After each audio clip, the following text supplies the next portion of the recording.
You're listening to certified financial planner Doug Goldstein, host of the Goldstein on Gelt Show, www.goldsteinongelt.com. Okay, I'm very excited to have on the Goldstein on Gelt Show Yosefa Huber, who is a U.S. CPA. She specializes in taxation and compliance issues of U.S. citizens who live outside the United States. And in fact, she is in Israel, much like I'm in Israel. Yosefa, real pleasure to have you. Thank you so much for having me. One of the big issues that we talk about here on the show a lot, and frankly, I talk to clients about all the time, and I just feel that people sometimes don't see what the problem is this issue of what we, in fancy terms, called a PFIC, or a passive foreign investment corporation, but generally is referred to as an offshore mutual fund. Start by telling me what that is. Okay, well, a PFIC, you're dealing with an acronym, so it can sound a little scary or really more important or more complicated than it really is. So it's an acronym, as you said, for Passive Foreign Investment Company. So basically, you're dealing with a company abroad, a company outside the U.S. that is dealing with primarily passive investments. And that includes mutual funds, hedge funds, insurance products, and it can even include startups if the startup has mostly passive income at the time. So if you have a startup that is not yet having any active income and it just has, even if it's mostly earning bank interest and doesn't have other active, it can actually be considered a PFIC, a passive foreign investment company. For your purposes, mostly mutual funds. That's the main thing that I try to tell my clients to watch out for is the mutual funds. Okay, and a mutual fund in Hebrew, which is important for people to realize when they go into their Israeli bank, would be called a Keren Ne'emanut. So why is it a problem? Yeah, why is it a problem? So a long time ago, not that long ago, but let's say about 1986, it wasn't a problem. It was a very popular investment, and it was totally fine for people to invest outside the U.S., and it was a very common way that people would defer income.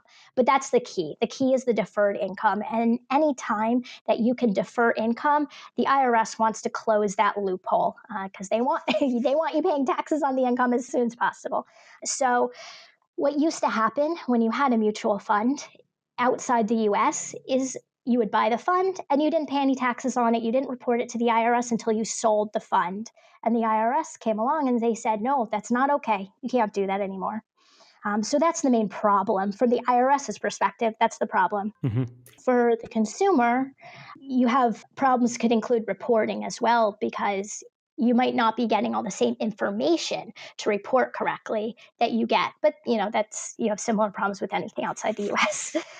Let's simplify that a little bit. Let's just say that a person goes into his local bank and he says, okay, listen, buy me, I want to invest in a fund that tracks the top 100 Israel stocks. And that's a normal fund that Israelis would buy. And let's say he puts 100,000 shekels into it. What's his accountant going to say to him when he's got to report about this? First of all, the accountant has a lot more calculations that they wouldn't need to make if you had taken that same money and invested it in a US-based, some sort of a US-based brokerage.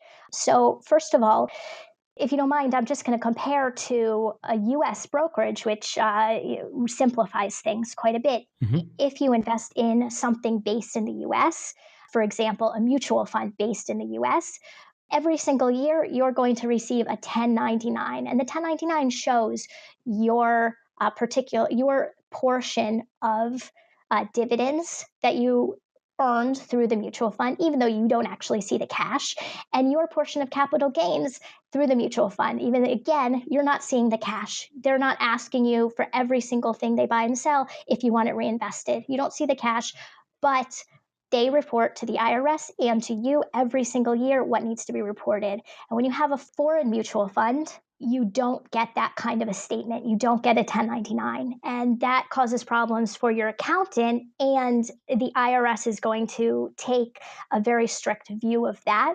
And they're going to actually tax it in a very punitive way. We are talking with Yosefa Huber, who is a U.S. CPA. She specializes in taxation and compliance issues of U.S. citizens who live outside the United States. We've been talking to Yosefa about one of the most important issues that I see in my practice as a cross-border financial advisor, and that's that Americans often buy mutual funds when they live outside the United States, thinking it's a really good idea, and all of a sudden there's some sort of punitive tax on that. and they didn't even know what they were getting into. So Yosefa was explaining to us then that the problem is when you have an Israeli investment, for example, the Israeli bank or brokerage firm doesn't give you the same information that you would normally need in order to fill out your normal IRS tax returns. And as a result, the IRS will tax you much more punitively. Describe what that means. What is the tax going to look like if you actually do end up paying this? Yeah. First of all, if you don't mind just comparing again to your US-based mutual fund, if you have long-term gains in the US, those have preferred tax rates. So your tax rate there is 0 to 20%, 20% being maximum rate for high earners. So that's ideal. Anytime you can have long-term capital gains on any capital gains, that's what you want. And PFICs are the opposite. So PFICs really is punitive taxation. They're taxed at the highest individual tax rate for each year. In previous years, that was 39.6%, and 2018 through 2025, that's going to be 37% will be the highest rate. So it's a pretty big difference. And that's even if you don't sell it, right? In other words, if you buy, let's say the example I gave before, if you put 100,000 shekels into the fund and it grows to 110,000 shekels over the year and you don't sell it, you'll still have to pay tax to the IRS on this profit, which you didn't actually realize? Well, whether it's reported every year or whether you pay all the tax when you sell it has to do with the different elections. You can make different elections, which you would have to talk to your accountant about.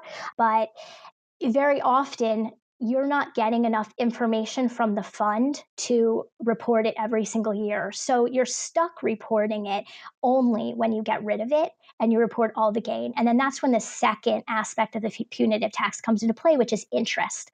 So you're actually going to be taxed as if you had paid late, as if you're filing or paying your taxes late, and you're going to have to pay interest for all the years that you held the fund. Just for example, let's say you hold the fund for 10 years, you pay on 1/10 of the gain, you're going to pay interest for 10 years. The next 10th of it, the gain, you pay interest for 9 years and so on.